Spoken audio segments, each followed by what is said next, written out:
Thomas Woodrow Wilson was an American politician and academic who served as the 28th President of the United States from 1913 to 1921. A member of the Democratic Party, Wilson served as the president of Princeton University and as the governor of New Jersey before winning the 1912 presidential election. As president, Wilson changed the nation's economic policies and led the United States into World War I in 1917. He was the leading architect of the League of Nations, and his progressive stance on foreign policy came to be known as Wilsonianism.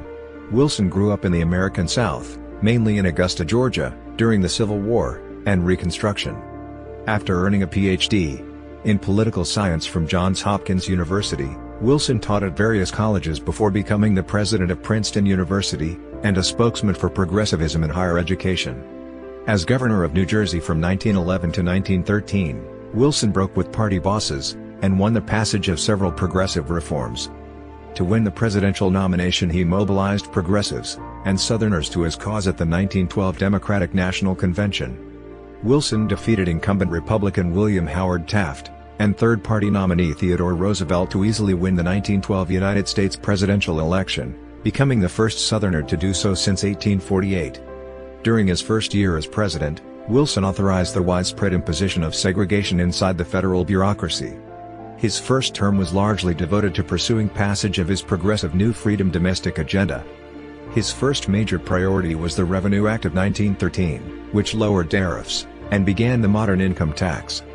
Wilson also negotiated the passage of the Federal Reserve Act, which created the Federal Reserve System.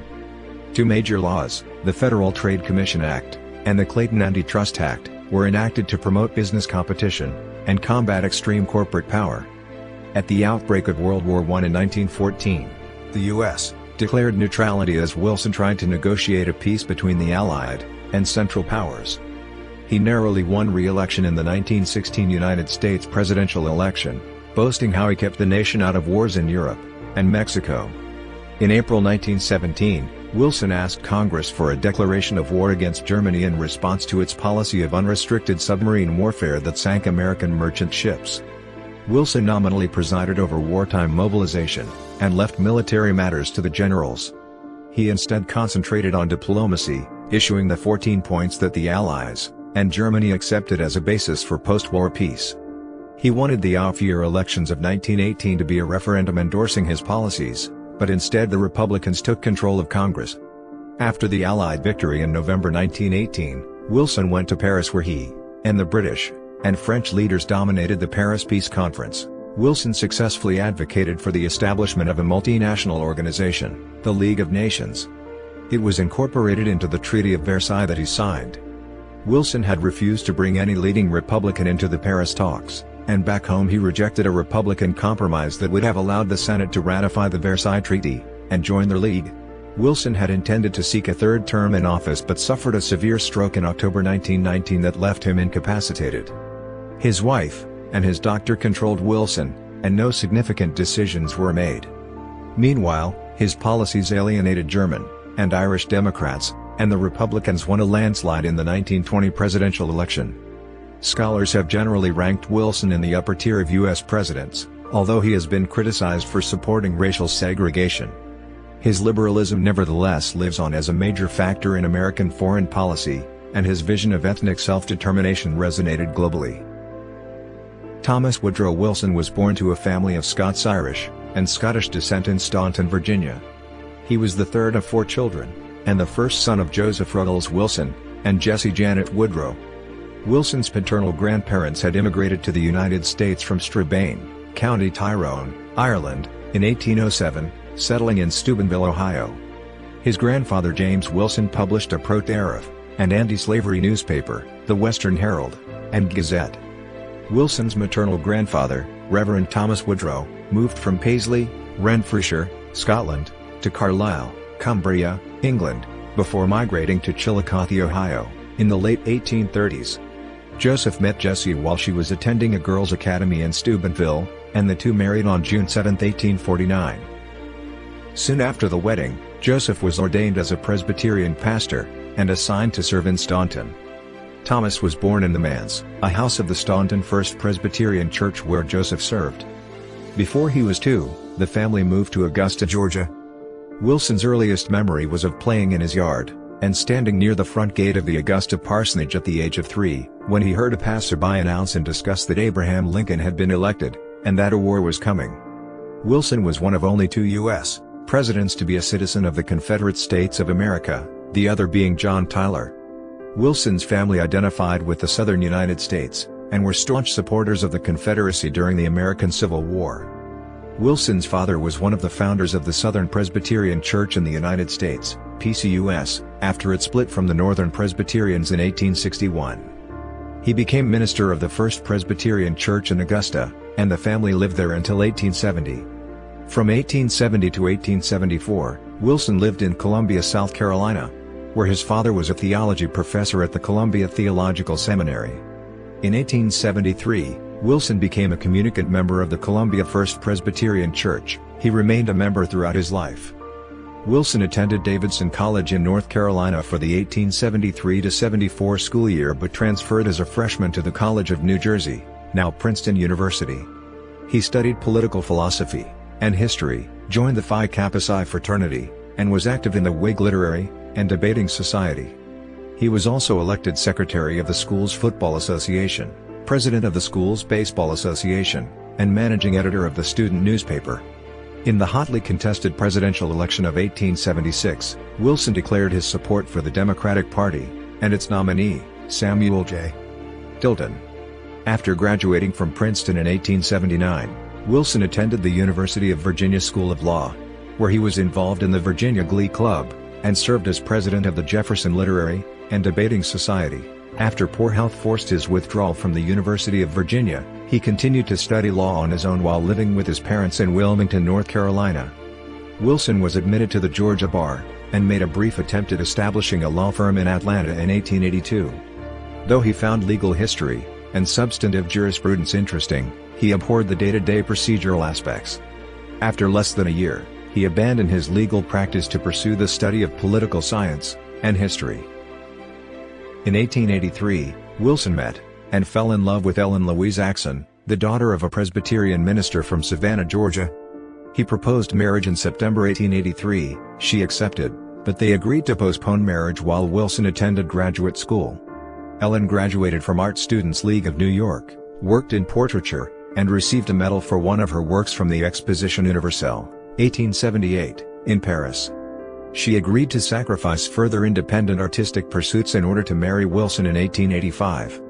She learned German so that she could help translate works of political science that were relevant to Wilson's research. Their first child, Margaret, was born in April 1886, and their second, Jessie, in August 1887. Their third, and final child, Eleanor, was born in October 1889. In 1913, Jessie married Francis Beausire Sr., who later was High Commissioner to the Philippines. In 1914, Eleanor married William Gibbs McAdoo, the Secretary of the Treasury under Wilson, and later a senator for California.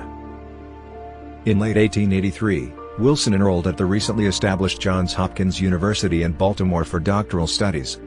Built on the Humboldtian model of higher education, Johns Hopkins was inspired particularly from Germany's historic Heidelberg University in that it was committed to research as a central part of its academic mission. Wilson studied history, political science, German, and other areas. Wilson hoped to become a professor, writing that a professorship was the only feasible place for me, the only place that would afford leisure for reading, and for original work, the only strictly literary berth with an income attached.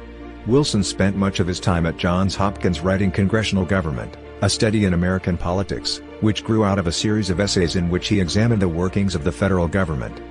He received a Ph.D.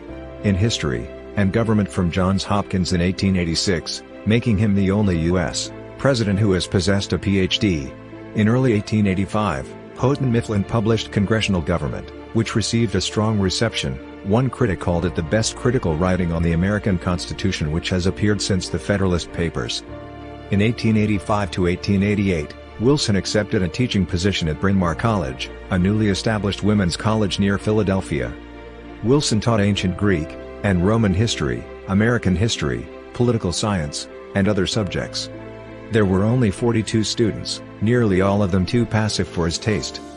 M. Carey Thomas, the dean, was an aggressive feminist, and Wilson was in a bitter dispute with the president about his contract. He left as soon as possible, and was not given a farewell. In 1888, Wilson left Bryn Mawr for Wesleyan University in Connecticut, an elite undergraduate college for men. He coached the football team, founded a debate team, and taught graduate courses in political economy and Western history. In February 1890, with the help of friends, Wilson was appointed by Princeton to the chair of jurisprudence and political economy, at an annual salary of $3,000, equivalent to $90,478 in 2021. He quickly gained a reputation as a compelling speaker. In 1896, Francis Landy Patton announced that the College of New Jersey would henceforth be known as Princeton University. An ambitious program of expansion followed with the name change. In the 1896 presidential election, Wilson rejected Democratic nominee William Jennings Bryan as too far to the left. He supported the conservative Gold Democrat nominee, John M. Palmer. Wilson's academic reputation continued to grow throughout the 1890s, and he turned down multiple positions elsewhere, including at Johns Hopkins and the University of Virginia. Wilson published several works of history and political science, and was a regular contributor to Political Science Quarterly. Wilson's textbook, The State, was widely used in American college courses until the 1920s. In The State, Wilson wrote that governments could legitimately promote the general welfare by forbidding child labor, by supervising the sanitary conditions of factories, by limiting the employment of women in occupations hurtful to their health, by instituting official tests of the purity or the quality of goods sold, by limiting the hours of labor in certain trades, and, by 101 limitations of the power of unscrupulous or heartless men to outdo the scrupulous, and merciful in trade or industry. He also wrote that charity efforts should be removed from the private domain, and made the imperative legal duty of the whole, a position which, according to historian Robert M. Saunders, seemed to indicate that Wilson was laying the groundwork for the modern welfare state. His third book, Division and Reunion, 1893, became a standard university textbook for teaching mid- and late 19th century U.S. history. In June 1902, Princeton trustees promoted Professor Wilson to president, replacing Patton, whom the trustees perceived to be an inefficient administrator. Wilson aspired, as he told alumni, to transform thoughtless boys performing tasks into thinking men. He tried to raise admission standards, and to replace the gentleman's with serious study. To emphasize the development of expertise, Wilson instituted academic departments, and a system of core requirements. Students were to meet in groups of 6 under the guidance of teaching assistants known as preceptors. To fund these new programs, Wilson undertook an ambitious and successful fundraising campaign, convincing alumni such as Moses Taylor Pine, and philanthropists such as Andrew Carnegie to donate to the school. Wilson appointed the first Jew, and the first Roman Catholic to the faculty, and helped liberate the board from domination by conservative Presbyterians. He also worked to keep African Americans out of the school, even as other Ivy League schools were accepting small numbers of black people. Wilson's efforts to reform Princeton earned him national notoriety, but they also took a toll on his health. In 1906, Wilson awoke to find himself blind in the left eye, the result of a blood clot and hypertension. Modern medical opinion surmises Wilson had had a stroke. He later was diagnosed, as his father had been, with hardening of the arteries. He began to exhibit his father's traits of impatience and intolerance, which would on occasion lead to errors of judgment. When Wilson began vacationing in Bermuda in 1906, he met a socialite, Mary Hulbert Peck. According to biographer August Heckscher II, Wilson's friendship with Peck became the topic of frank discussion between Wilson and his wife, although Wilson historians have not conclusively established there was an affair. Wilson also sent very personal letters to her, which were later used against him by his adversaries. Having reorganized the school's curriculum and established the preceptorial system, Wilson next attempted to curtail the influence of social elites at Princeton by abolishing the upper-class eating clubs. He proposed moving the students into colleges, also known as quadrangles, but Wilson's quad plan was met with fierce opposition from Princeton's alumni. In October 1907, due to the intensity of alumni opposition, the Board of Trustees instructed Wilson to withdraw the quad plan. Late in his tenure, Wilson had a confrontation with Andrew Fleming West, dean of the graduate school, and also West's ally ex-president Grover Cleveland, who was a trustee. Wilson wanted to integrate a proposed graduate school building into the campus core, while West preferred a more distant campus site. In 1909, Princeton's board accepted a gift made to the graduate school campaign subject to the graduate school being located off campus. Wilson became disenchanted with his job due to the resistance to his recommendations, and he began considering a run for office. Prior to the 1908 Democratic National Convention, Wilson dropped hints to some influential players in the Democratic Party of his interest in the ticket. While he had no real expectations of being placed on the ticket, he left instructions that he should not be offered the vice presidential nomination. Party regulars considered his ideas politically as well as geographically detached and fanciful, but the seeds had been sown. In 1956, McGeorge Bundy described Wilson's contribution to Princeton. Wilson was right in his conviction that Princeton must be more than a wonderfully pleasant and decent home for nice young men. It has been more ever since his time. By January 1910, Wilson had drawn the attention of James Smith Jr. and George Brenton McClellan Harvey, two leaders of New Jersey's Democratic Party, as a potential candidate in the upcoming gubernatorial election. Having lost the last 5 gubernatorial elections, New Jersey Democratic leaders decided to throw their support behind Wilson, an untested and unconventional candidate. Party leaders believed that Wilson's academic reputation made him the ideal spokesman against trusts and corruption, but they also hoped his inexperience in governing would make him easy to influence. Wilson agreed to accept the nomination if it came to me unsought, unanimously, and without pledges to anybody about anything. At the state party convention, the bosses marshaled their forces, and won the nomination for Wilson. He submitted his letter of resignation to Princeton on October 20th. Wilson's campaign focused on his promise to be independent of party bosses. He quickly shed his professorial style for more emboldened speech-making, and presented himself as a full-fledged progressive. Though Republican William Howard Taft had carried New Jersey in the 1908 presidential election by more than 82,000 votes, Wilson soundly defeated Republican gubernatorial nominee Vivian M. Lewis by a margin of more than 65,000 votes. Democrats also took control of the General Assembly in the 1910 elections, though the state Senate remained in Republican hands. After winning the election, Wilson appointed Joseph Patrick Tumulty as his private secretary, a position he held throughout Wilson's political career.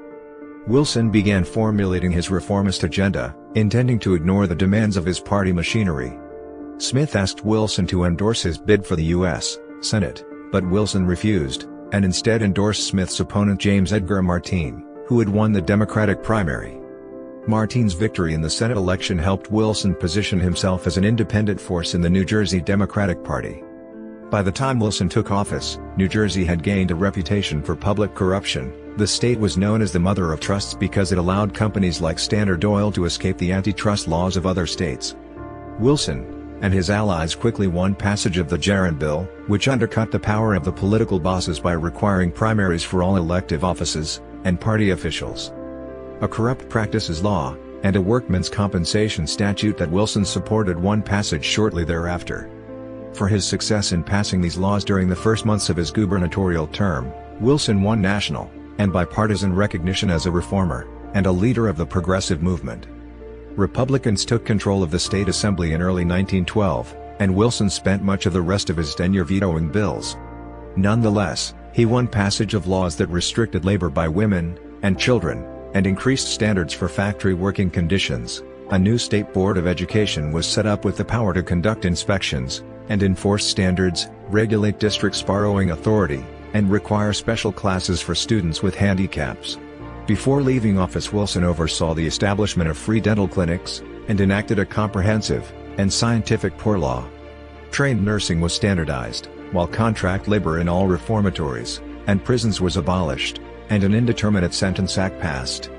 A law was introduced that compelled all railroad companies to pay their employees twice monthly, while regulation of the working hours, health, safety, employment, and age of people employed in mercantile establishments was carried out. Shortly before leaving office, Wilson signed a series of antitrust laws known as the Seven Sisters, as well as another law that removed the power to select juries from local sheriffs. Wilson became a prominent 1912 presidential contender immediately upon his election as governor of New Jersey in 1910, and his clashes with state party bosses enhanced his reputation with the rising progressive movement. In addition to progressives, Wilson enjoyed the support of Princeton alumni such as Cyrus McCormick, and Southerners such as Walter Hines Page, who believed that Wilson's status as a transplanted Southerner gave him broad appeal. Though Wilson's shift to the left won the admiration of many, it also created enemies such as George Brinton McClellan Harvey, a former Wilson supporter who had close ties to Wall Street. In July 1911, Wilson brought William Gibbs McAdoo and Colonel Edward M. House in to manage the campaign. Prior to the 1912 Democratic National Convention, Wilson made a special effort to win the approval of three-time Democratic presidential nominee William Jennings Bryan, whose followers had largely dominated the Democratic Party since the 1896 presidential election. Speaker of the House Champ Clark of Missouri was viewed by many as the frontrunner for the nomination, while House Majority Leader Oscar Underwood of Alabama also loomed as a challenger. Clark found support among the Bryan wing of the party, while Underwood appealed to the conservative Bourbon Democrats, especially in the South. In the 1912 Democratic Party presidential primaries, Clark won several of the early contests, but Wilson finished strong with victories in Texas, the Northeast, and the Midwest. On the first presidential ballot of the Democratic Convention, Clark won a plurality of delegates. His support continued to grow after the New York Tammany Hall machine swung behind him on the 10th ballot. Tammany's support backfired for Clark, as Bryan announced that he would not support any candidate that had Tammany's backing, and Clark began losing delegates on subsequent ballots. Wilson gained the support of Roger Charles Sullivan, and Thomas Staggart by promising the vice presidency to Governor Thomas R. Marshall of Indiana. And several Southern delegations shifted their support from Underwood to Wilson. Wilson finally won 2/3 of the vote on the convention's 46th ballot, and Marshall became Wilson's running mate. In the 1912 general election, Wilson faced two major opponents, one-term Republican incumbent William Howard Taft, and former Republican President Theodore Roosevelt, who ran a third-party campaign as the Bull Moose Party nominee. The fourth candidate was Eugene V.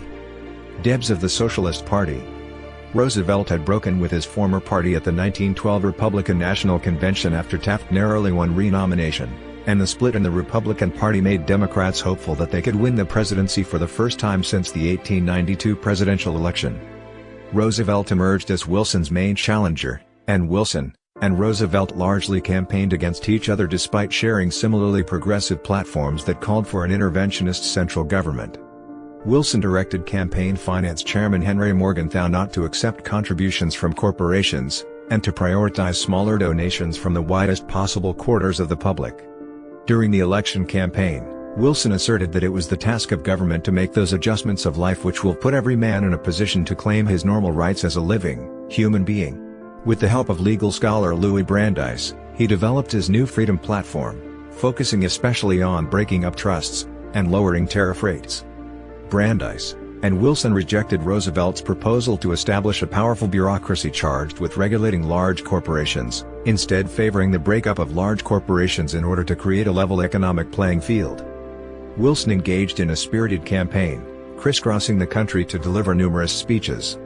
Ultimately, he took 42% of the popular vote, and 435 of the 531 electoral votes.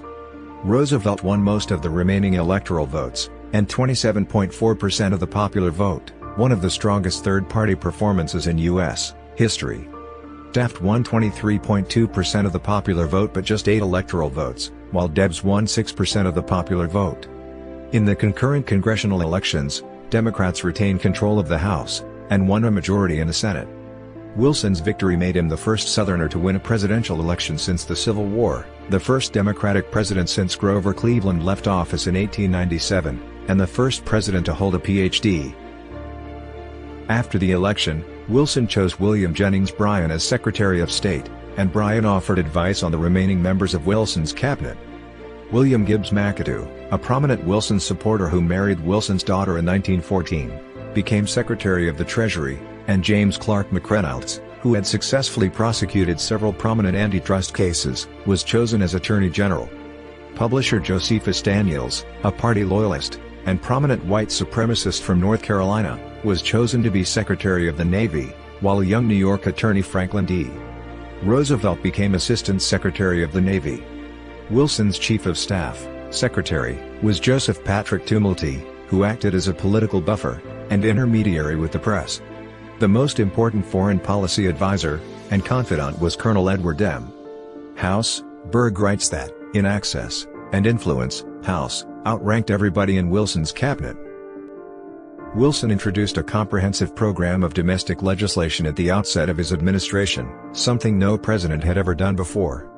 He announced 4 major domestic priorities: the conservation of natural resources, banking reform, tariff reduction, and better access to raw materials for farmers by breaking up Western mining trusts.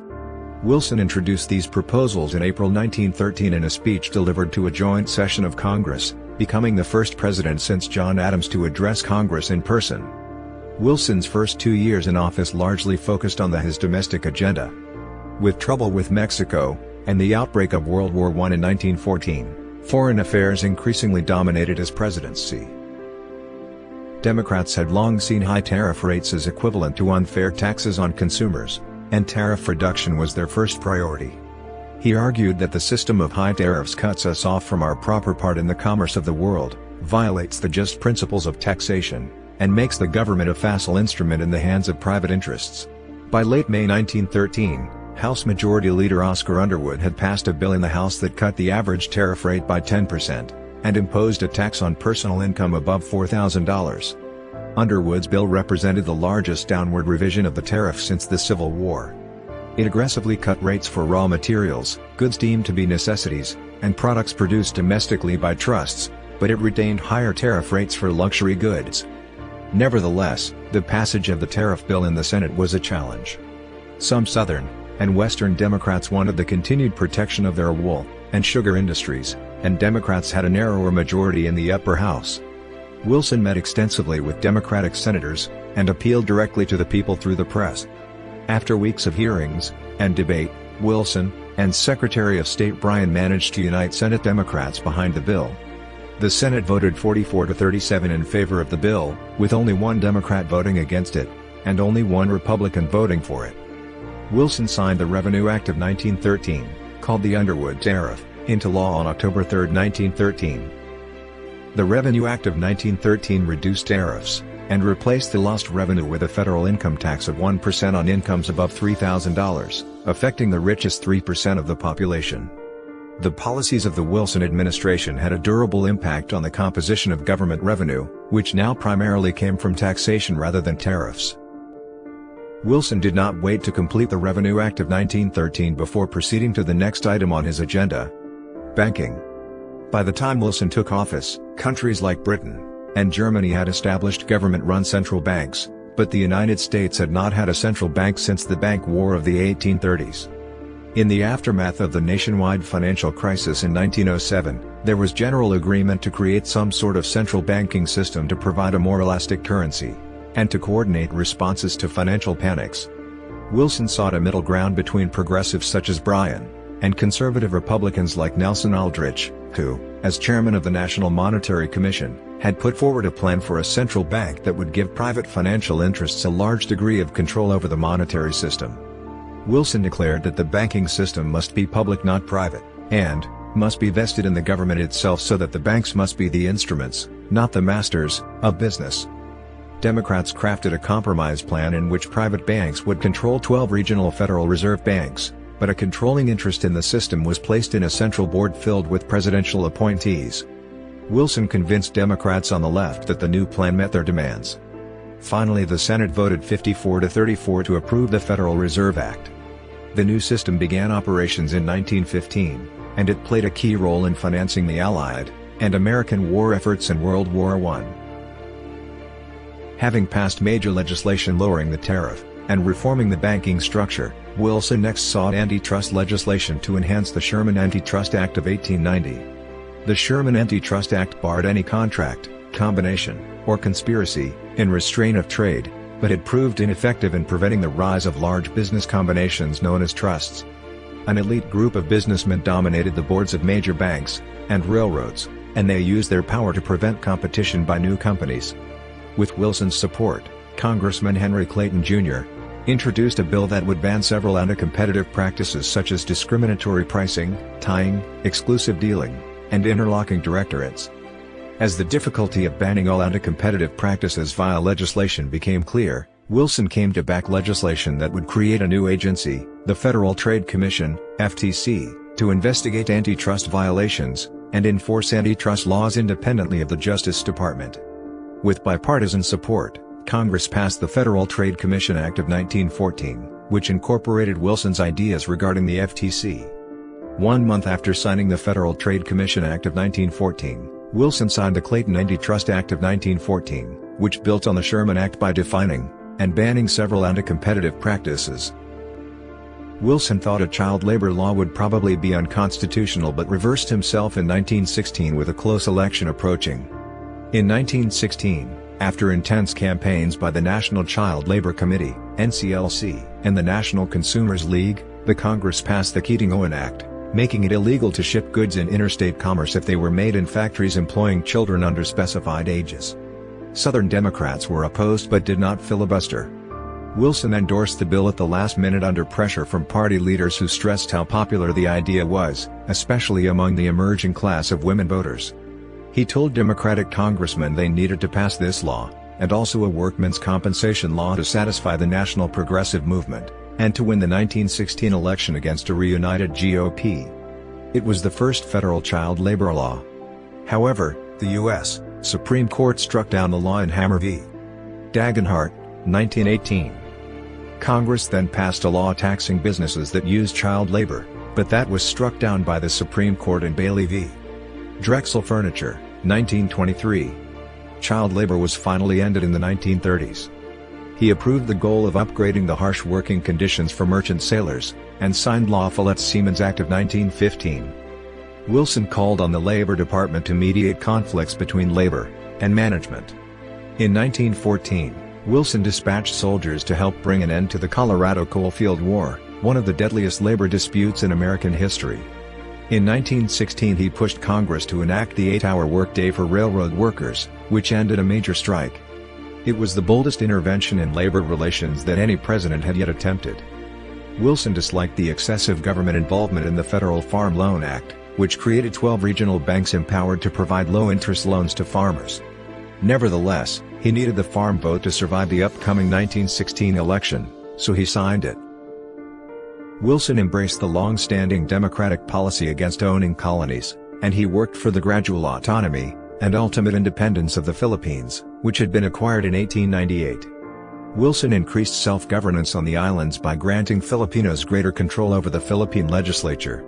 The Jones Act of 1916 committed the United States to the eventual independence of the Philippines. Independence took place in 1946. In 1916, Wilson purchased by treaty the Danish West Indies, renamed as the United States Virgin Islands.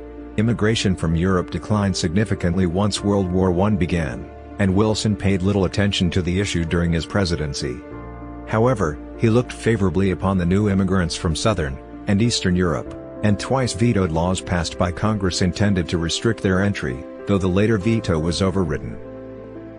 Wilson nominated 3 men to the United States Supreme Court, all of whom were confirmed by the U.S. Senate. In 1914, Wilson nominated sitting Attorney General James Clark McReynolds. Despite his credentials as an ardent trust-buster, McReynolds became a staple of the court's conservative bloc until his retirement in 1941. According to Berg, Wilson considered appointing McReynolds one of his biggest mistakes in office. In 1916, Wilson nominated Louis Brandeis to the court, setting off a major debate in the Senate over Brandeis's progressive ideology and his religion. Brandeis was the first Jewish nominee to the Supreme Court. Ultimately, Wilson was able to convince Senate Democrats to vote to confirm Brandeis, who served on the court until 1939. In contrast to McReynolds, Brandeis became one of the court's leading progressive voices. When a second vacancy arose in 1916, Wilson appointed progressive lawyer John Hopkins Clark. Clark was confirmed by the Senate, and served on the court until retiring in 1922. Wilson sought to move away from the foreign policy of his predecessors, which he viewed as imperialistic, and he rejected Taft's dollar diplomacy. Nonetheless, he frequently intervened in Latin American affairs, saying in 1913, "I am going to teach the South American republics to elect good men." The 1914 Bryant Chamorro Treaty converted Nicaragua into a de facto protectorate, and the U.S. stationed soldiers there throughout Wilson's presidency. The Wilson administration sent troops to occupy the Dominican Republic and intervene in Haiti, and Wilson also authorized military interventions in Cuba, Panama, and Honduras.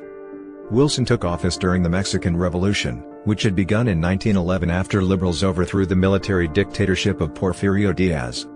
Shortly before Wilson took office, conservatives retook power through a coup led by Victoriano Huerta.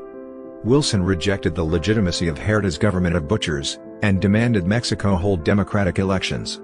After Huerta arrested U.S. Navy personnel who had accidentally landed in a restricted zone near the northern port town of Tampico, Wilson dispatched the Navy to occupy the Mexican city of Veracruz. A strong backlash against the American intervention among Mexicans of all political affiliations convinced Wilson to abandon his plans to expand the U.S. military intervention, but the intervention nonetheless helped convince Huerta to flee from the country. A group led by Venustiano Carranza established control over a significant proportion of Mexico, and Wilson recognized Carranza's government in October 1915. Carranza continued to face various opponents within Mexico, including Pancho Villa, whom Wilson had earlier described as a sort of Robin Hood. In early 1916, Pancho Villa raided the village of Columbus, New Mexico, killing or wounding dozens of Americans, and causing an enormous nationwide American demand for his punishment. Wilson ordered General John J. Pershing, and 4,000 troops across the border to capture Villa. By April, Pershing's forces had broken up, and dispersed Villa's bands, but Villa remained on the loose, and Pershing continued his pursuit deep into Mexico. Carranza then pivoted against the Americans, and accused them of a punitive invasion, leading to several incidents that nearly led to war. Tensions subsided after Mexico agreed to release several American prisoners, and bilateral negotiations began under the auspices of the Mexican-American Joint High Commission. Eager to withdraw from Mexico due to tensions in Europe, Wilson ordered Pershing to withdraw, and the last American soldiers left in February 1917. World War I broke out in July 1914, pitting the Central Powers, Germany, Austria-Hungary, the Ottoman Empire, and later Bulgaria, against the Allied powers, Britain, France, Russia, Serbia, and several other countries. The war fell into a long stalemate with very high casualties on the Western Front in France. Both sides rejected offers by Wilson and House to mediate and end the conflict. From 1914 until early 1917, Wilson's primary foreign policy objectives were to keep the United States out of the war in Europe, and to broker a peace agreement. He insisted that all U.S. government actions be neutral, stating that Americans must be impartial in thought as well as in action, must put a curb upon our sentiments as well as upon every transaction that might be construed as a preference of one party to the struggle before another. As a neutral power, the U.S. insisted on its right to trade with both sides. However, the powerful British Royal Navy imposed a blockade of Germany. To appease Washington, London agreed to continue purchasing certain major American commodities such as cotton at pre-war prices, and in the event an American merchant vessel was caught with contraband, the Royal Navy was under orders to buy the entire cargo, and release the vessel. Wilson passively accepted this situation. In response to the British blockade, Germany launched a submarine campaign against merchant vessels in the seas surrounding the British Isles. In early 1915, the Germans sank 3 American ships. Wilson took the view, based on some reasonable evidence, that these incidents were accidental, and a settlement of claims could be postponed until the end of the war.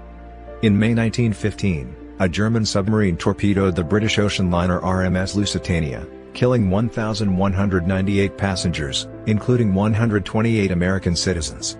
Wilson publicly responded by saying, "There is such a thing as a man being too proud to fight. There is such a thing as a nation being so right that it does not need to convince others by force that it is right."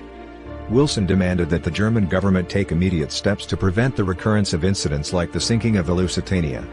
In response, Bryan, who believed that Wilson had placed the defense of American trade rights above neutrality, resigned from the cabinet.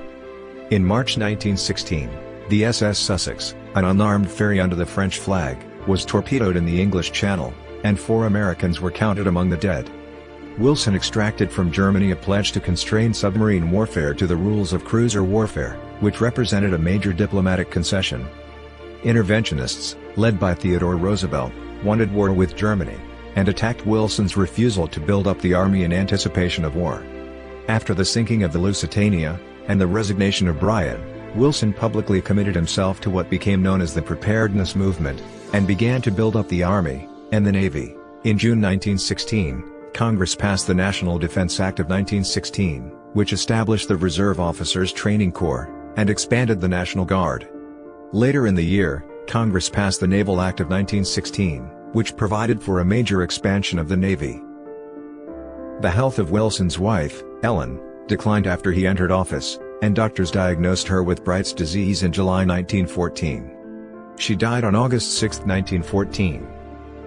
Wilson was deeply affected by the loss, falling into depression. On March 18, 1915, Wilson met Edith Bulling Galt at a White House tea. Galt was a widow, and jeweler who was also from the South.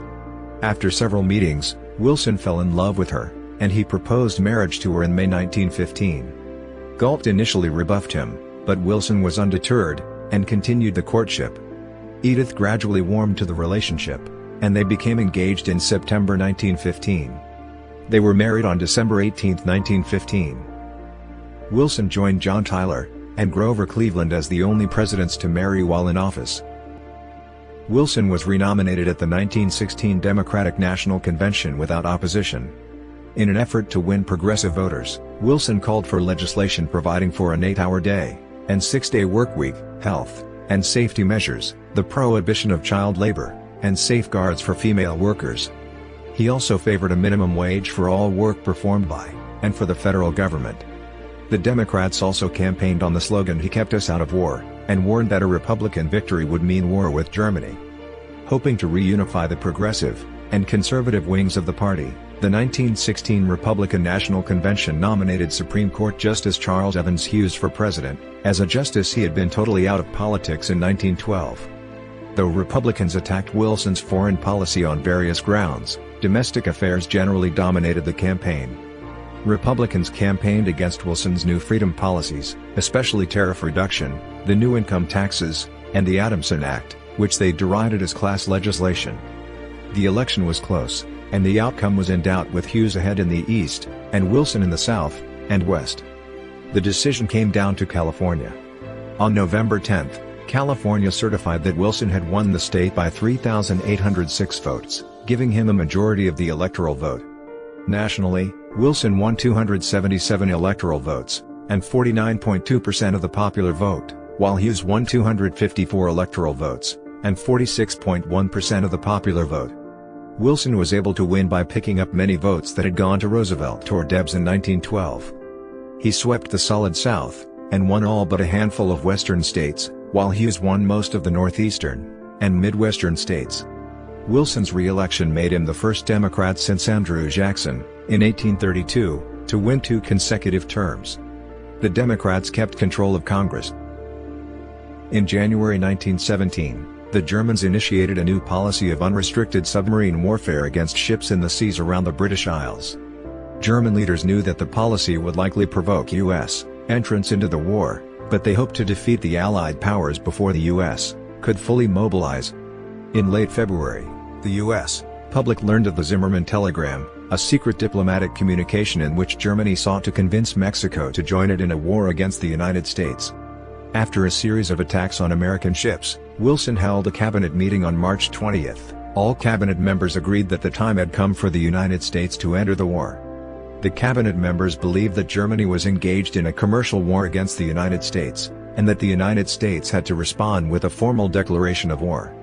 On April 2, 1917, Wilson asked Congress for a declaration of war against Germany, arguing that Germany was engaged in nothing less than war against the government and people of the United States. He requested a military draft to raise the army, increase taxes to pay for military expenses, loans to Allied governments, and increased industrial and agricultural production. He stated, "We have no selfish ends to serve. We desire no conquest, no dominion. No material compensation for the sacrifices we shall freely make. We are but one of the champions of the rights of mankind. We shall be satisfied when those rights have been made as secure as the faith and freedom of the nations can make them." The declaration of war by the United States against Germany passed Congress with strong bipartisan majorities on April 6, 1917. The United States later declared war against Austria-Hungary in December 1917. With the U.S. entrance into the war, Wilson, and Secretary of War Newton D. Baker launched an expansion of the Army, with the goal of creating a 300,000-member regular Army, a 440,000-member National Guard, and a 500,000-member conscripted force known as the National Army. Despite some resistance to conscription, and to the commitment of American soldiers abroad, large majorities of both houses of Congress voted to impose conscription with the Selective Service Act of 1917. Seeking to avoid the draft riots of the Civil War, the bill established local draft boards that were charged with determining who should be drafted. By the end of the war, nearly 3 million men had been drafted. The Navy also saw tremendous expansion, and Allied shipping losses dropped substantially due to U.S. contributions, and a new emphasis on the convoy system. Wilson sought the establishment of an organized common peace that would help prevent future conflicts. In this goal, he was opposed not just by the Central Powers, but also the other Allied powers, who, to various degrees, sought to win concessions, and to impose a punitive peace agreement on the Central Powers. On January 8, 1918, Wilson delivered a speech, known as the 14 Points, wherein he articulated his administration's long-term war objectives. Wilson called for the establishment of an association of nations to guarantee the independence and territorial integrity of all nations, a League of Nations. Other points included the evacuation of occupied territory, the establishment of an independent Poland, and self-determination for the peoples of Austria-Hungary, and the Ottoman Empire. Under the command of General Pershing, the American expeditionary forces first arrived in France in mid-1917. Wilson and Pershing rejected the British and French proposal that American soldiers integrate into existing Allied units, giving the United States more freedom of action but requiring for the creation of new organizations and supply chains. Russia exited the war after signing the Treaty of Brest-Litovsk in March 1918, allowing Germany to shift soldiers from the Eastern Front of the war. Hoping to break Allied lines before American soldiers could arrive in full force, the Germans launched the Spring Offensive on the Western Front. Both sides suffered hundreds of thousands of casualties as the Germans forced back the British and French, but Germany was unable to capture the French capital of Paris. There were only 175,000 American soldiers in Europe at the end of 1917, but by mid-1918 10,000 Americans were arriving in Europe per day. With American forces having joined in the fight, the Allies defeated Germany in the Battle of Belleau Wood, and the Battle of Château Thierry. Beginning in August, the Allies launched the 100 Days Offensive, pushing back the exhausted German army. Meanwhile, French and British leaders convinced Wilson to send a few thousand American soldiers to join the Allied intervention in Russia, which was in the midst of a civil war between the Communist Bolsheviks and the White Movement. By the end of September 1918, the German leadership no longer believed it could win the war, and Kaiser Wilhelm II appointed a new government led by Prince Maximilian of Baden. Baden immediately sought an armistice with Wilson, with the 14 Points to serve as the basis of the German surrender. House procured agreement to the armistice from France and Britain, but only after threatening to conclude a unilateral armistice without them. Germany and the Allied powers brought an end to the fighting with the signing of the armistice of November 11, 1918. Austria-Hungary had signed the Armistice of Villa Giusti 8 days earlier, while the Ottoman Empire had signed the Armistice of Mudros in October.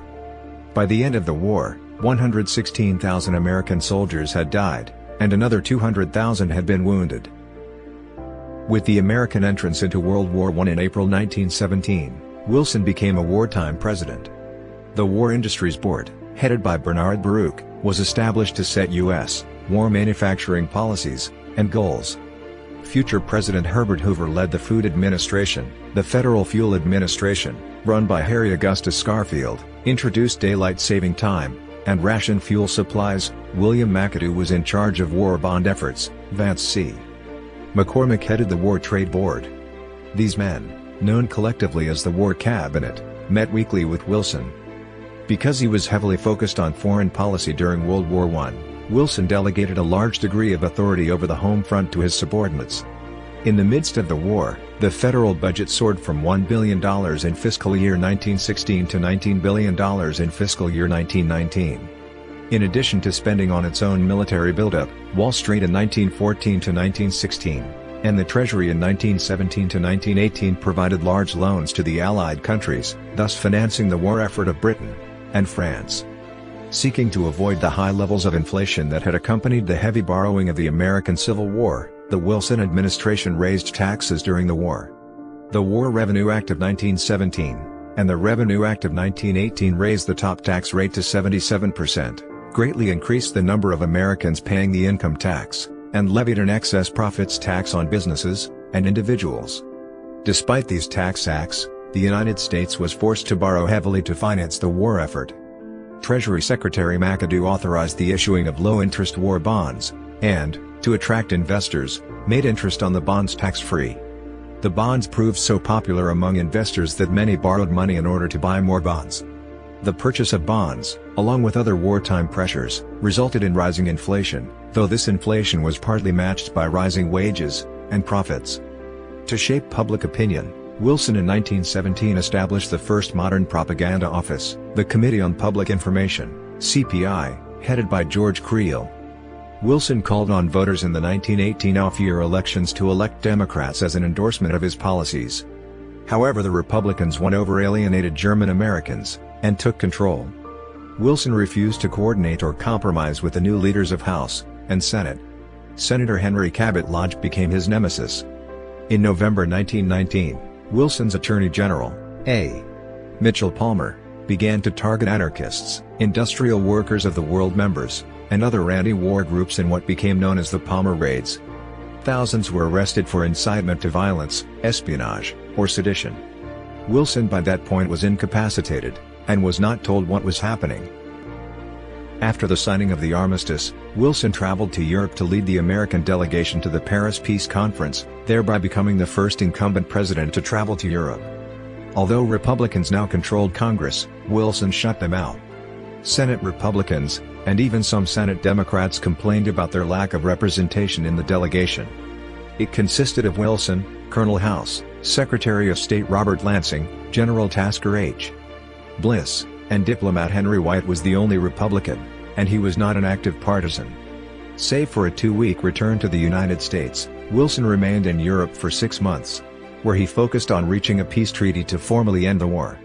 Wilson, British Prime Minister David Lloyd George, French Prime Minister Georges Clemenceau, and Italian Prime Minister Vittorio Emanuele Orlando made up the Big Four, the Allied leaders with the most influence at the Paris Peace Conference. Wilson had an illness during the conference, and some experts believe the Spanish flu was the cause. Unlike other Allied leaders, Wilson did not seek territorial gains or material concessions from the Central Powers. His chief goal was the establishment of the League of Nations, which he saw as the keystone of the whole program. Wilson himself presided over the committee that drafted the Covenant of the League of Nations. The covenant bound members to respect freedom of religion, treat racial minorities fairly, and peacefully settle disputes through organizations like the Permanent Court of International Justice.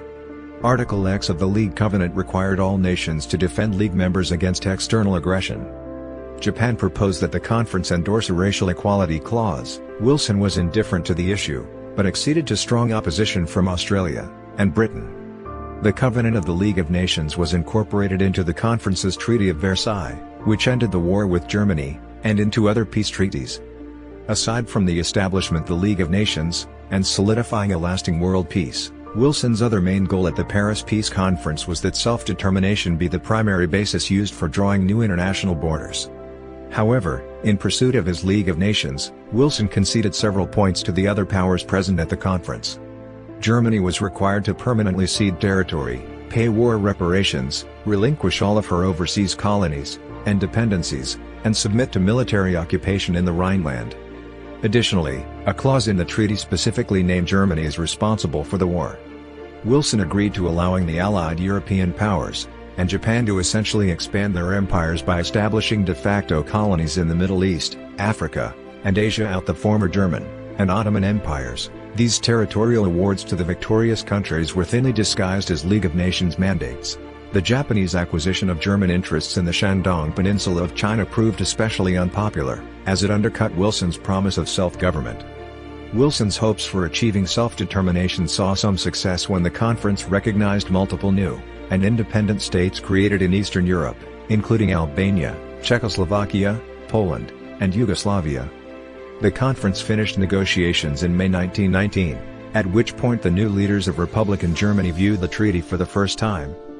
Some German leaders favored repudiating the peace due to the harshness of the terms, though ultimately Germany signed the treaty on June 28, 1919. Wilson was unable to convince the other Allied powers, France in particular, to temper the harshness of the settlement being leveled at the defeated Central Powers, especially Germany.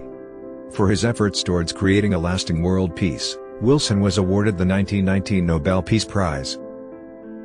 Ratification of the Treaty of Versailles required the support of two-thirds of the Senate, a difficult proposition given that Republicans held a narrow majority in the Senate after the 1918 U.S. elections. Republicans were outraged by Wilson's failure to discuss the war or its aftermath with them, and an intensely partisan battle developed in the Senate. Republican Senator Henry Cabot Lodge supported a version of the treaty that required Wilson to compromise. Wilson refused.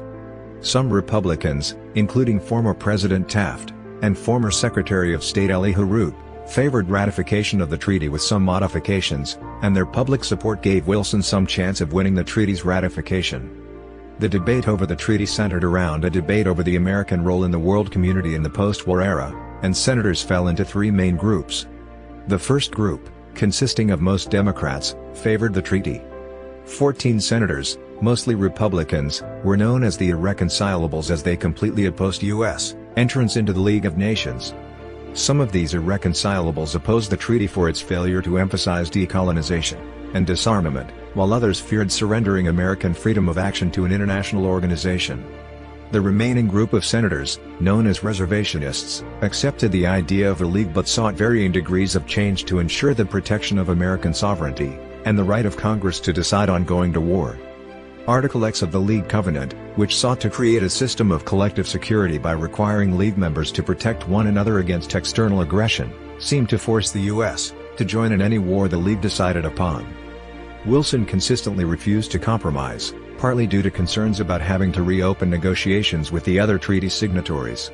When Lodge was on the verge of building a two-thirds majority to ratify the treaty with 10 reservations, Wilson forced his supporters to vote nay on March 19, 1920, thereby closing the issue. Cooper says that nearly every League advocate went along with Lodge, but their efforts failed solely because Wilson admittedly rejected all reservations proposed in the Senate. Thomas A. Bailey calls Wilson's action the supreme act of infanticide. He adds, "The treaty was slain in the house of its friends rather than in the house of its enemies."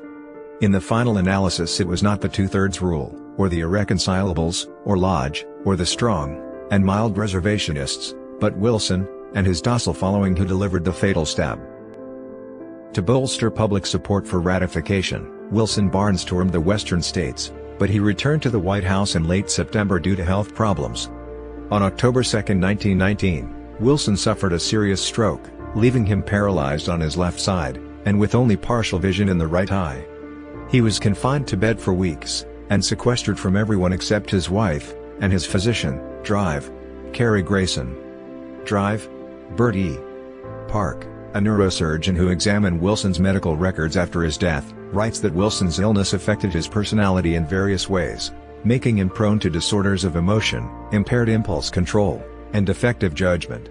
Anxious to help the president recover, Tumulty, Grayson, and the First Lady determine what documents the president read, and who was allowed to communicate with him. For her influence in the administration, some have described Edith Wilson as the first female president of the United States. Link states that by November 1919, Wilson's recovery was only partial at best. His mind remained relatively clear, but he was physically enfeebled, and the disease had wrecked his emotional constitution, and aggravated all his more unfortunate personal traits. Throughout late 1919, Wilson's inner circle concealed the severity of his health issues. By February 1920, the president's true condition was publicly known. Many expressed qualms about Wilson's fitness for the presidency at a time when the League fight was reaching a climax, and domestic issues such as strikes, unemployment, inflation, and the threat of communism were ablaze. In mid-March 1920, Lodge and his Republicans formed a coalition with the pro-treaty Democrats to pass a treaty with reservations, but Wilson rejected this compromise, and enough Democrats followed his lead to defeat ratification. No one close to Wilson was willing to certify, as required by the Constitution, his inability to discharge the powers and duties of the said office. Though some members of Congress encouraged Vice President Marshall to assert his claim to the presidency, Marshall never attempted to replace Wilson. Wilson's lengthy period of incapacity while serving as president was nearly unprecedented. Of the previous presidents, only James Garfield had been in a similar situation, but Garfield retained greater control of his mental faculties, and faced relatively few pressing issues. When the war ended, the Wilson administration dismantled the wartime boards and regulatory agencies. Demobilization was chaotic, and at times violent. 4 million soldiers were sent home with little money, and few benefits. In 1919, strikes in major industries broke out, disrupting the economy. The country experienced further turbulence as a series of race riots broke out in the summer of 1919. In 1920, the economy plunged into a severe economic depression, unemployment rose to 12%, and the price of agricultural products sharply declined. Following the Bolshevik Revolution in Russia, and similar attempts in Germany and Hungary, many Americans feared the possibility of terrorism in the United States. Such concerns were inflamed by the bombings in April 1919 when anarchists mailed 38 bombs to prominent Americans. 1 person was killed but most packages were intercepted. 9 more mail bombs were sent in June, injuring several people. Fresh fears combined with a patriotic national mood sparking the first Red Scare in 1919. Attorney General Palmer from November 1919 to January 1920 launched the Palmer Raids to suppress radical organizations. Over 10,000 people were arrested, and 556 aliens were deported, including Emma Goldman. Palmer's activities met resistance from the courts, and some senior administration officials. No one told Wilson what Palmer was doing. Later in 1920 the Wall Street bombing on September 16 killed 40, and injured hundreds in the deadliest terrorist attack on American soil up to that point. Anarchists took credit, and promised more violence to come. They escaped capture. Prohibition developed as an unstoppable reform during the war, but the Wilson administration played only a minor role. The 18th Amendment passed Congress, and was ratified by the states in 1919. In October 1919, Wilson vetoed the Volstead Act, legislation designed to enforce prohibition, but his veto was overridden by Congress. Wilson personally opposed women's suffrage in 1911 because he believed women lacked the public experience needed to be good voters. The actual evidence of how women voters behaved in the western states changed his mind, and he came to feel they could indeed be good voters. He did not speak publicly on the issue except to echo the Democratic Party position that suffrage was a state matter, primarily because of strong opposition in the white South to black voting rights. In a 1918 speech before Congress, Wilson for the first time backed a national right to vote. "We have made partners of the women in this war, shall we admit them only to a partnership of suffering, and sacrifice, and toil, and not to a partnership of privilege, and right?" The House passed a constitutional amendment providing for women's suffrage nationwide, but this stalled in the Senate.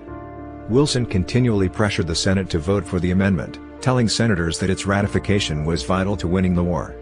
The Senate finally approved it in June 1919, and the requisite number of states ratified the 19th Amendment in August 1920. Despite his medical incapacity, Wilson wanted to run for a third term. While the 1920 Democratic National Convention strongly endorsed Wilson's policies, Democratic leaders refused, nominating instead a ticket consisting of Governor James M. Cox, and Assistant Secretary of the Navy Franklin D. Roosevelt.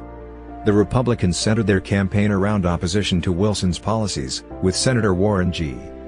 Harding promising a return to normalcy. Wilson largely stayed out of the campaign, although he endorsed Cox, and continued to advocate for U.S. membership in the League of Nations. Harding won a landslide, winning over 60% of the popular vote, and every state outside of the South. Wilson met with Harding for tea on his last day in office, March 3, 1921. Due to his health, Wilson was unable to attend the inauguration. On December 10, 1920, Wilson was awarded the 1919 Nobel Peace Prize for his role as founder of the League of Nations. Wilson became the second sitting United States president after Theodore Roosevelt to become a Nobel Peace Laureate. After the end of his second term in 1921, Wilson and his wife moved from the White House to a townhouse in the Kalorama section of Washington, D.C. He continued to follow politics as President Harding, and the Republican Congress repudiated membership in the League of Nations, cut taxes, and raised tariffs. In 1921, Wilson opened a law practice with former Secretary of State Bainbridge Colby. Wilson showed up the first day but never returned, and the practice was closed by the end of 1922. Wilson tried writing, and he produced a few short essays after enormous effort. They marked a sad finish to a formerly great literary career. He declined to write memoirs, but frequently met with Ray Stannard Baker, who wrote a 3-volume biography of Wilson that was published in 1922. In August 1923, Wilson attended the funeral of his successor, Warren Harding. On November 10, 1923, Wilson made his last national address, delivering a short Armistice Day radio speech from the library of his home. Wilson's health did not markedly improve after leaving office, declining rapidly in January 1924. Woodrow Wilson died on February 3, 1924, at the age of 67. He was interred in Washington National Cathedral, being the only president whose final resting place lies within the nation's capital. Wilson was born and raised in the South by parents who were committed supporters of both slavery and the Confederacy. Academically, Wilson was an apologist for slavery and the Redeemers, and one of the foremost promoters of the Lost Cause mythology. Wilson was the first Southerner elected president since Zachary Taylor in 1848, and the only former subject of the Confederacy. Wilson's election was celebrated by Southern segregationists. At Princeton, Wilson actively dissuaded the admission of African Americans as students. Several historians have spotlighted consistent examples in the public record of Wilson's overtly racist policies, and the inclusion of segregationists in his cabinet. Other sources say Wilson defended segregation as a rational, scientific policy in private, and describe him as a man who loved to tell racist darky jokes about black Americans. During Wilson's presidency, D.W. Griffith's pro-Ku Klux Klan film The Birth of a Nation, 1915, was the first motion picture to be screened in the White House. Though he was not initially critical of the movie, Wilson distanced himself from it as public backlash mounted, and eventually released a statement condemning the film's message while denying he had been aware of it prior to the screening. By the 1910s, African Americans had become effectively shut out of elected office. Obtaining an executive appointment to a position within the federal bureaucracy was usually the only option for African American statesmen. According to Berg, Wilson continued to appoint African Americans to positions that had traditionally been filled by black people, overcoming opposition from many Southern senators. Oswald Garrison Villar, who later became an opponent of his, initially thought that Wilson was not a bigot, and supported progress for black people, and he was frustrated by Southern opposition in the Senate, to which Wilson capitulated. In a conversation with Wilson, journalist John Palmer Gavitt came to the realization that opposition to those views would certainly precipitate a conflict which would put a complete stop to any legislative program. Since the end of Reconstruction, both parties recognized certain appointments as unofficially reserved for qualified African Americans. Wilson appointed a total of 9 African Americans to prominent positions in the federal bureaucracy, 8 of whom were Republican carryovers. For comparison, William Howard Taft was met with disdain and outrage from Republicans of both races for appointing 31 black officeholders, a record low for a Republican president. Upon taking office, Wilson fired all but 2 of the 17 black supervisors in the federal bureaucracy appointed by Taft. Since 1863, the U.S. mission to Haiti and Santo Domingo was almost always led by an African American diplomat regardless of what party the sitting president belonged to. Wilson ended this half-century-old tradition but continued to appoint black diplomats like George Washington Buckner, as well as Joseph L. Johnson, to head the mission to Liberia. Since the end of Reconstruction, the federal bureaucracy had been possibly the only career path where African Americans could experience some measure of equality, and was the lifeblood and foundation of the black middle class. Wilson's administration escalated the discriminatory hiring policies and segregation of government offices that had begun under Theodore Roosevelt and continued under Taft. In Wilson's first month in office, Postmaster General Albert S. Burleson urged the president to establish segregated government offices. Wilson did not adopt Burleson's proposal but allowed cabinet secretaries discretion to segregate their respective departments. By the end of 1913, many departments, including the Navy, Treasury, and Post Office, had segregated workspaces, restrooms, and cafeterias. Many agencies used segregation as a pretext to adopt a whites-only employment policy, claiming they lacked facilities for black workers. In these instances, African Americans employed prior to the Wilson administration were either offered early retirement, transferred, or simply fired.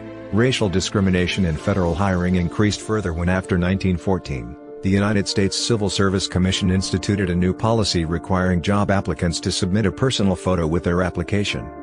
As a federal enclave, Washington, D.C., had long offered African Americans greater opportunities for employment, and less glaring discrimination. In 1919, black veterans returning home to D.C. were shocked to discover Jim Crow laws had set in, Many could not go back to the jobs they held prior to the war or even enter the same building they used to work in due to the color of their skin. Booker T.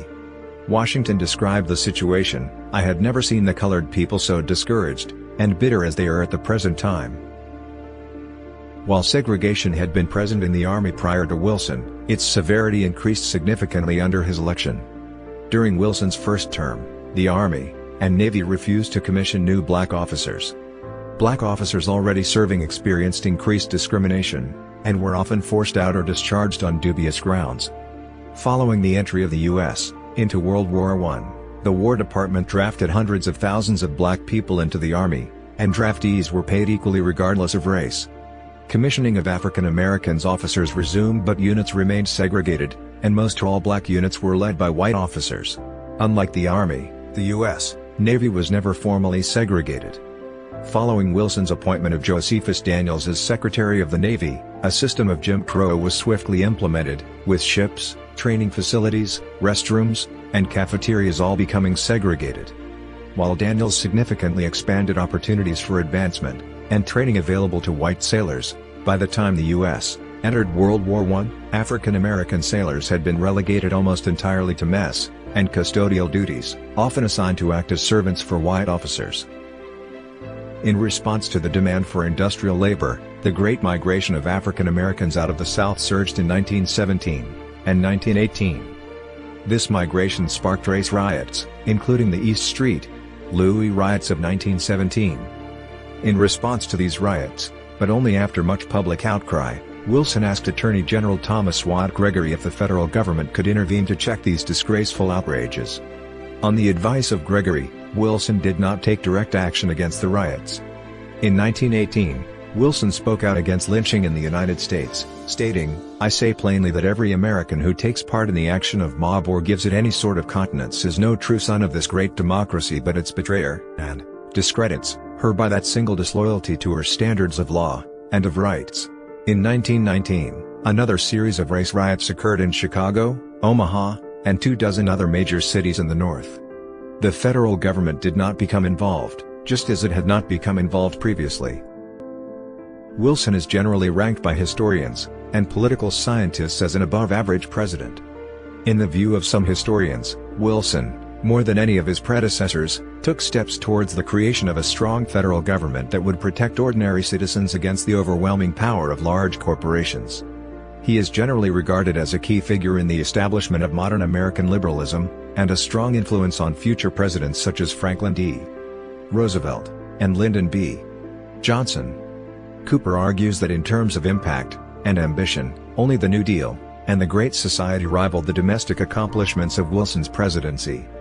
Many of Wilson's accomplishments, including the Federal Reserve, the Federal Trade Commission, the graduated income tax, and labor laws, continued to influence the United States long after Wilson's death.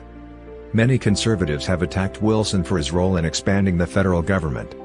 In 2018, conservative columnist George Will wrote in the Washington Post that Theodore Roosevelt and Wilson were the progenitors of today's imperial presidency. Wilson's idealistic foreign policy, which came to be known as Wilsonianism, also cast a long shadow over American foreign policy, and Wilson's League of Nations influenced the development of the United Nations. Saladin Ambar writes that Wilson was the first statesman of world stature to speak out not only against European imperialism but against the newer form of economic domination sometimes described as informal imperialism.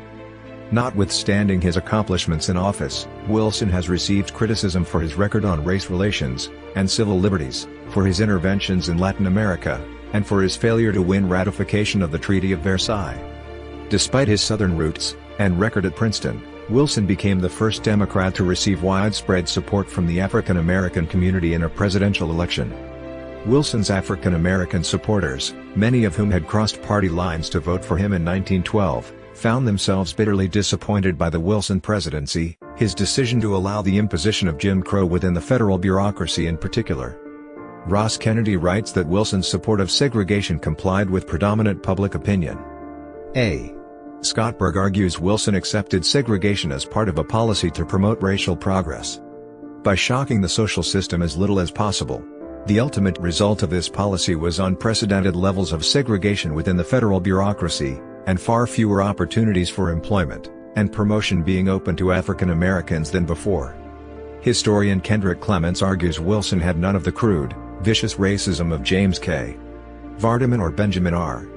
Tillman, but he was insensitive to African American feelings and aspirations. A 2021 study in the Quarterly Journal of Economics found that Wilson's segregation of the civil service increased the black-white earnings gap by 3.4 to 6.9 percentage points, as existing black civil servants were driven to lower-paid positions.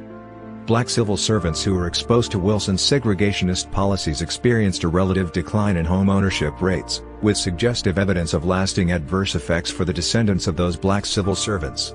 In the wake of the Charleston church shooting, some individuals demanded the removal of Wilson's name from institutions affiliated with Princeton due to his stance on race. The Woodrow Wilson Presidential Library is located in Staunton, Virginia. The Woodrow Wilson Boyhood Home in Augusta, Georgia, and the Woodrow Wilson House in Washington, D.C., are National Historic Landmarks. The Thomas Woodrow Wilson Boyhood Home in Columbia, South Carolina is listed on the National Register of Historic Places. Shadow Lawn, the summer White House for Wilson during his term in office, became part of Monmouth University in 1956. It was declared a National Historic Landmark in 1985. Prospect House, Wilson's residence during part of his tenure at Princeton, is also a National Historic Landmark. Wilson's presidential papers, and his personal library are at the Library of Congress. The Woodrow Wilson International Center for Scholars in Washington, D.C., is named for Wilson, and the Princeton School of Public and International Affairs at Princeton was named for Wilson until Princeton's Board of Trustees voted to remove Wilson's name in 2020. The Woodrow Wilson National Fellowship Foundation is a non-profit that provides grants for teaching fellowships. The Woodrow Wilson Foundation was established to honor Wilson's legacy but was terminated in 1993. One of Princeton's 6 residential colleges was originally named Wilson College. Numerous schools, including several high schools, bear Wilson's name. Several streets, including the Rambla Presidente Wilson in Montevideo, Uruguay, have been named for Wilson. The USS Woodrow Wilson, a Lafayette-class submarine, was named for Wilson. Other things named for Wilson include the Woodrow Wilson Bridge between Prince George's County, Maryland, and Virginia, and the Palais Wilson, which serves as the temporary headquarters of the Office of the United Nations High Commissioner for Human Rights in Geneva until 2023 at the end of leasing. Monuments to Wilson include the Woodrow Wilson Monument in Prague. In 1944, 20th Century Fox released Wilson, a biopic about the 28th president. Starring Alexander Knox, and directed by Henry King, Wilson is considered an idealistic portrayal of the title character. The movie was a personal passion project of studio president, and famed producer Darrell F. Zanuck, who was a deep admirer of Wilson. The movie received mostly praise from critics and Wilson supporters, and scored 10 Academy Awards nominations, winning 5. Despite its popularity amongst elites, Wilson was a box office bomb, incurring an almost $2 million loss for the studio. The movie's failure is said to have had a deep and long-lasting impact on Zanuck, and no attempt has been made by any major studio since to create a motion picture based around the life of Wilson.